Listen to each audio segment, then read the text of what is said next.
আমরা এখন তৃতীয় অধ্যায় নিয়ে আলোচনা করব আত্মকর্মসংস্থান।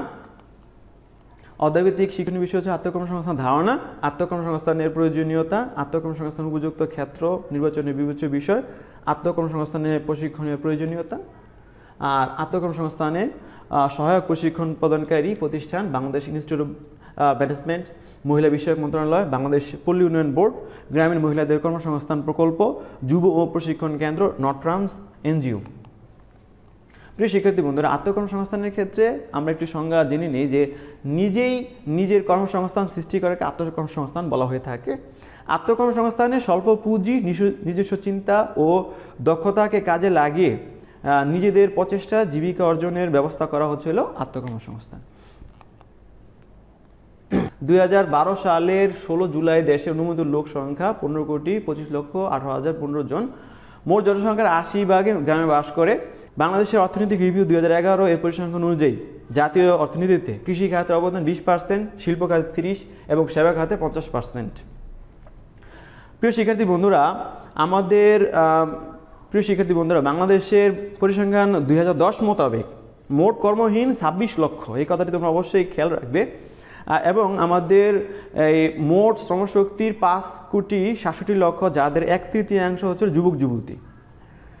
এই বিষয়গুলো তোমরা অবশ্যই, এই তথ্যগুলো এইখান থেকে তোমরা অবশ্যই মনে রাখবে। আত্মকর্মসংস্থানের প্রয়োজনীয়তা। প্রিয় শিক্ষার্থী বন্ধুরা, আমাদের বাংলাদেশের জনসংখ্যা ক্রমশই বৃদ্ধি পাচ্ছে, কিন্তু এই অনুসারে যে চাকরির যে ব্যবস্থা, সরকারি বেসরকারি চাকরি নিতান্তই খুবই কম, সীমিত। এজন্য নিজের যেই পেশা অর্থাৎ মৎস্য চাষ, হাঁস মুরগি পালন, এগুলো যদি আমরা করতে পারি তাহলে কিন্তু আমাদের বেকারত্ব দূর হবে এবং জাতীয় অর্থনীতিতে আমাদের প্রবৃদ্ধি বৃদ্ধি পাবে। কর্মসংস্থানের ক্ষেত্রে আমরা জানি যে 3 ভাগে ভাগ করা হয়েছে: মজুরি, বেতনভিত্তিক চাকরি, আত্মকর্মসংস্থান ও ব্যবসা। কর্মসংস্থানের প্রধান উৎস সরকারি ও বেসরকারি প্রতিষ্ঠানের চাকরি। জনসংখ্যা বৃদ্ধির সাথে সাথে শ্রমজীবী ও চাকরিজীবী লোকদের জনসংখ্যা বৃদ্ধি পায়। কর্মসংস্থানের চাহিদা যে হারে বৃদ্ধি পায় সেই হারে কর্মসংস্থান সংখ্যা বৃদ্ধি পায় না। অন্যান্য পেশা আয়ের সম্ভাবনা সীমিত, কিন্তু আত্মকর্মসংস্থান থেকে প্রাপ্ত আয় প্রথম দিকে সীমিত ও অনিশ্চিত হলেও পরবর্তীতে কিন্তু এই পেশা থেকে আয় বৃদ্ধি সম্ভাবনা অসীম। বর্তমানে আত্মকর্মসংস্থান আওতা ব্যাপকভাবে বৃদ্ধি পেয়েছে। আগের তুলনায় বর্তমানে আত্মকর্মসংস্থানে নিয়োজিত ব্যক্তিদের সামাজিক মর্যাদাও বৃদ্ধি পেয়েছে। আত্মকর্মসংস্থানের ক্ষেত্রে সবচেয়ে বড় মূলধন হচ্ছিল নিজের দক্ষতা। কর্ম সম্পাদনের জন্য যে যন্ত্রপাতি ও কাঁচামাল প্রয়োজন হয় তার অর্থ সংস্থান করাও অনেকটা সহজ। আত্মকর্মসংস্থান একটি স্বাধীন পেশা, আর এই ব্যবসা যেহেতু অনেক সময় নিজের বাড়িতে বা জমিতে করা হয়, সেহেতু আলাদা খরচ হয় না। আত্মকর্মসংস্থান নিয়োজিত থাকলে তরুণ সমাজ নানা সমাজ বিরোধী কাজে লিপ্ত না থেকে সমাজে ও দেশের অবদান রাখতে পারবে। বাংলাদেশের জনসংখ্যা বেশি হওয়ার এখানে মজুরি অনেক কম, আবার আমাদের দেশের মৌসুমি বেকারত্বের সমস্যা প্রকট। এই সকল সমস্যা সমাধানে আত্মকর্মসংস্থান গুরুত্বপূর্ণ অবদান রাখতে পারে। আত্মকর্মসংস্থানের মাধ্যমে শহরমুখী জনস্রোত নিয়ন্ত্রণ ও গ্রামীণ সমাজ ও অর্থনৈতিক উন্নয়নে নিশ্চিত করা যায়।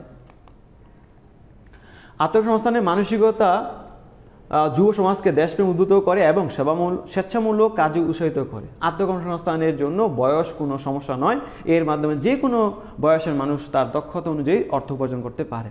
অর্থাৎ আত্মকর্মসংস্থানের যে সকল আমরা প্রয়োজনীয়তা বা গুরুত্ব দেখতে পেলাম, তোমরা অবশ্যই এই সকল বিষয় আবার ভালো করে শিখবে, দেখবে। প্রিয় শিক্ষার্থী বন্ধুরা, আত্মকর্মসংস্থানের ক্ষেত্রে প্রশিক্ষণের প্রয়োজনীয়তা। কোনো বিশেষ কাজ যথাযথ সম্পাদন করার স্বার্থে এবং জ্ঞান ও দক্ষতা বৃদ্ধির জন্য প্রশিক্ষণ একান্ত প্রয়োজন। প্রশিক্ষণ কর্মদক্ষতা ও যোগ্যতা বৃদ্ধি করে। বড় প্রতিষ্ঠানের ন্যায় ক্ষুদ্রায়তন প্রতিষ্ঠানগুলো কর্মীদের দক্ষতা বৃদ্ধির জন্য প্রশিক্ষণ ব্যবস্থা করা উচিত। নিয়োগ পদ্ধতি ও প্রশিক্ষণের একটি সুস্পষ্ট কর্মসূচি থাকলে অভিজ্ঞ ও যোগ্য কর্মীর জন্য বাইরে থেকে কর্মী নিয়োগের প্রয়োজন পড়ে না।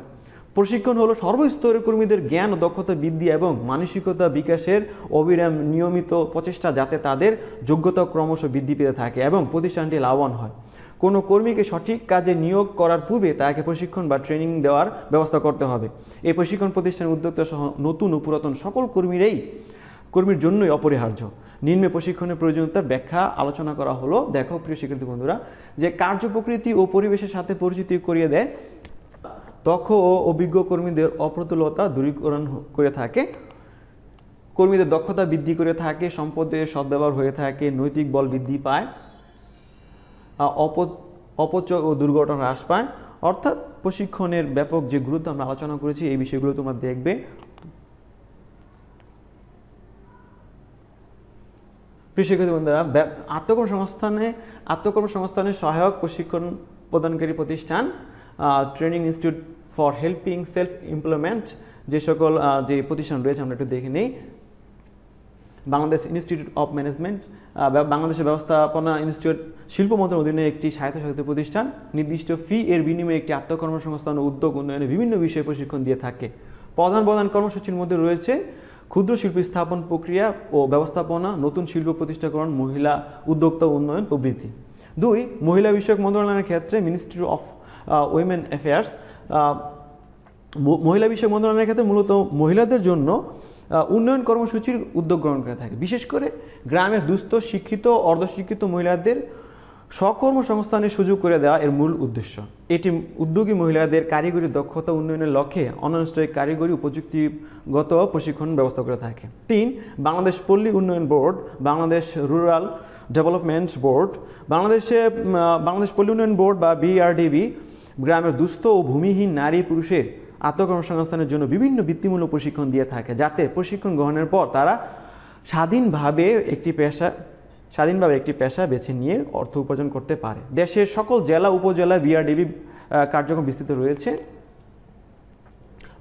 গ্রামীণ মহিলাদের কর্মসংস্থান প্রকল্প, employment generation project of rural women, এই প্রকল্পের মাধ্যমে পল্লী অঞ্চলের মহিলাদেরকে বিভিন্ন পেশায় প্রশিক্ষণ দেওয়া হয় এবং প্রশিক্ষণ শেষে তাদের মধ্যে ঋণ বিতরণ করা হয়।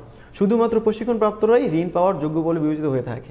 5. যুব প্রশিক্ষণ কেন্দ্র, ইয়ুথ ট্রেনিং সেন্টার, যুব প্রশিক্ষণ কেন্দ্র যুব ও ক্রীড়া মন্ত্রণালয়ের কর্তৃক পরিচালিত প্রশিক্ষণ কেন্দ্র। দেশের প্রতিটি থানায় এর কেন্দ্র রয়েছে। এ সকল কেন্দ্রের মাধ্যমে বেকার যুবক যুবতীকে বিভিন্ন পেশায় প্রশিক্ষণ দেওয়া হয়, যেমন হাঁস মুরগির খামার তৈরি, মৎস্য চাষ, সবজি বাগান, নার্সারি করা, সেলাইয়ের কাজ, কুটির শিল্পের কাজ, কম্পিউটার চালানো ইত্যাদি। এ সকল বিষয়ে প্রশিক্ষণ নিয়ে প্রশিক্ষণার্থীরা আত্মকর্মসংস্থানের সুযোগ পেয়ে থাকে। 5. নটরামস শিক্ষা মন্ত্রণালয় কর্তৃক পরিচালিত একটি প্রতিষ্ঠান। বিভিন্ন ধরনের কম্পিউটার প্রোগ্রামিং ও কম্পিউটার চালনা শিক্ষা দেওয়াই এই প্রতিষ্ঠানের প্রধান কাজ। এই সকল প্রতিষ্ঠান থেকে প্রশিক্ষণ গ্রহণ করার পর বহু শিক্ষিত বেকার যুবক যুবতী আত্মকর্মসংস্থানের সুযোগ করে নিয়েছে। পরিশেষে বলা যায় যে আলোচ্য প্রতিষ্ঠানসমূহ বিভিন্ন ধরনের প্রশিক্ষণ কর্মসূচি গ্রহণ করে আত্মকর্মসংস্থান সৃষ্টি করতে সহায়ক ভূমিকা পালন করছে। তাদের এই কার্যক্রমের ফলশ্রুতিতে দেশের অর্থনৈতিক উন্নয়ন সাধিত হচ্ছে। 6. এনজিও, বর্তমানে বিভিন্ন এনজিও বেকার যুব সমাজকে জীবন ও জীবিকা সম্পর্কে বিভিন্ন প্রশিক্ষণ প্রদান করে থাকে, যেমন ব্রাক, আহসানিয়া মিশন প্রশিক্ষণ ইত্যাদি। প্রিয় শিক্ষার্থী, আমরা অধ্যায়ভিত্তিক গুরুত্বপূর্ণ তথ্যগুলি এবং জ্ঞানমূলক প্রশ্ন নিয়ে আলোচনা করব। 1. জাতীয় অর্থনীতির কৃষি খাতে অবদান 20%। দেশের মোট শ্রমশক্তি কত অংশ যুবক যুবতী? 1/3। 3. ব্যবসা সাফল্য লাভের অন্যতম পূর্ব শর্ত সঠিক পণ্য নির্বাচন। 4. নটরামসের প্রধান কাজ কি? বিভিন্ন ধরনের কম্পিউটার প্রোগ্রামিং ও কম্পিউটার চালনা শিক্ষা। 5. আত্মকর্মসংস্থান কি? নিজস্ব পুঁজি অথবা স্বল্প সম্পদ, নিজস্ব চিন্তা, জ্ঞান, বুদ্ধিমত্তা ও দক্ষতাকে কাজে লাগিয়ে ন্যূনতম ঝুঁকি নিয়ে আত্মপ্রচেষ্টা জীবিকা অর্জনের ব্যবস্থাকে আত্মকর্মসংস্থান বলা থাকে। 6. বাংলাদেশের মোট কর্মহীন লোকের সংখ্যা কত? 26 লক্ষ।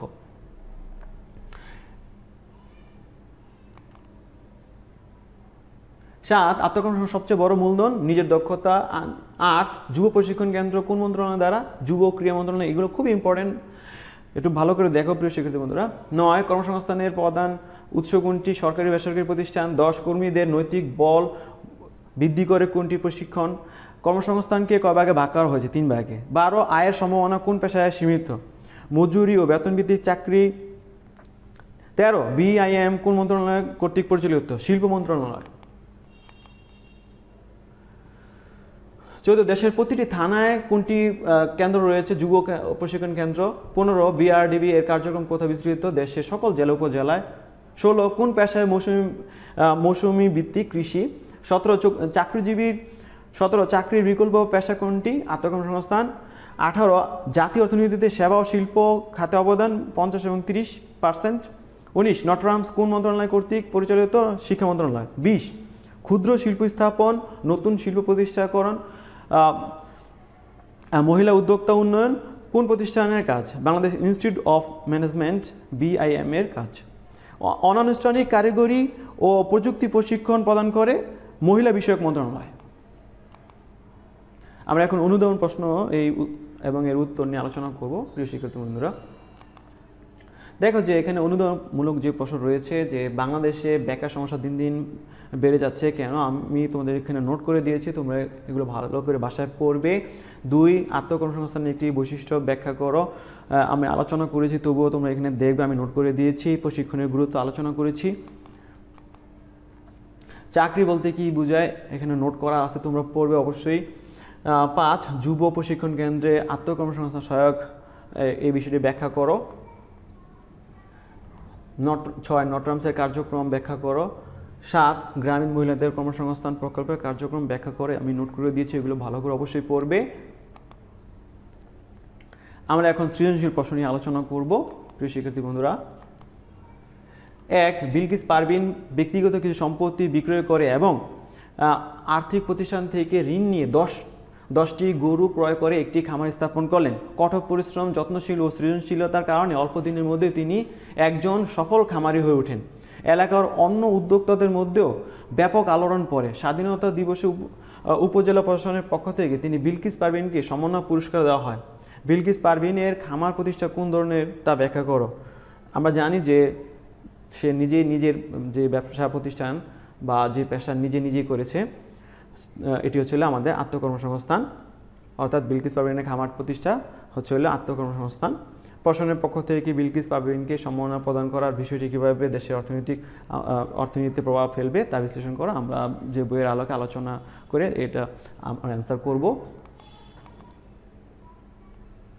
2 জনাব হাবিব যুব উন্নয়ন অধিদপ্তর হতে প্রশিক্ষণ ও বাবার নিকট হতে অর্থ নিয়ে পোলট্রি খামার স্থাপন করেন। প্রথমে 200টি মুরগি নিয়ে খামার শুরু করলেও 2 বছরের মধ্যে তার খামারের মুরগির সংখ্যা দাঁড়ায় 2500টি। তার সাফল্যের অনুপ্রাণিত হয়ে গ্রামের বেকার যুবকরা মুরগির খামার স্থাপন আগ্রহী হচ্ছে। হাবিব আগ্রহী যুবকদের পোলট্রি খামার স্থাপনের ব্যাপারে বিভিন্ন পরামর্শ দিচ্ছেন। 1 প্রশ্ন, জনাব হাবিবের কর্মসংস্থানের ধরনটি হচ্ছিল আত্মকর্মসংস্থান। উদ্দীপক আলোকে কর্মসংস্থান সৃষ্টিতে হাবিবের যে ভূমিকা, এই ভূমিকা তোমরা বইয়ের আলোকে বিশ্লেষণ করবে।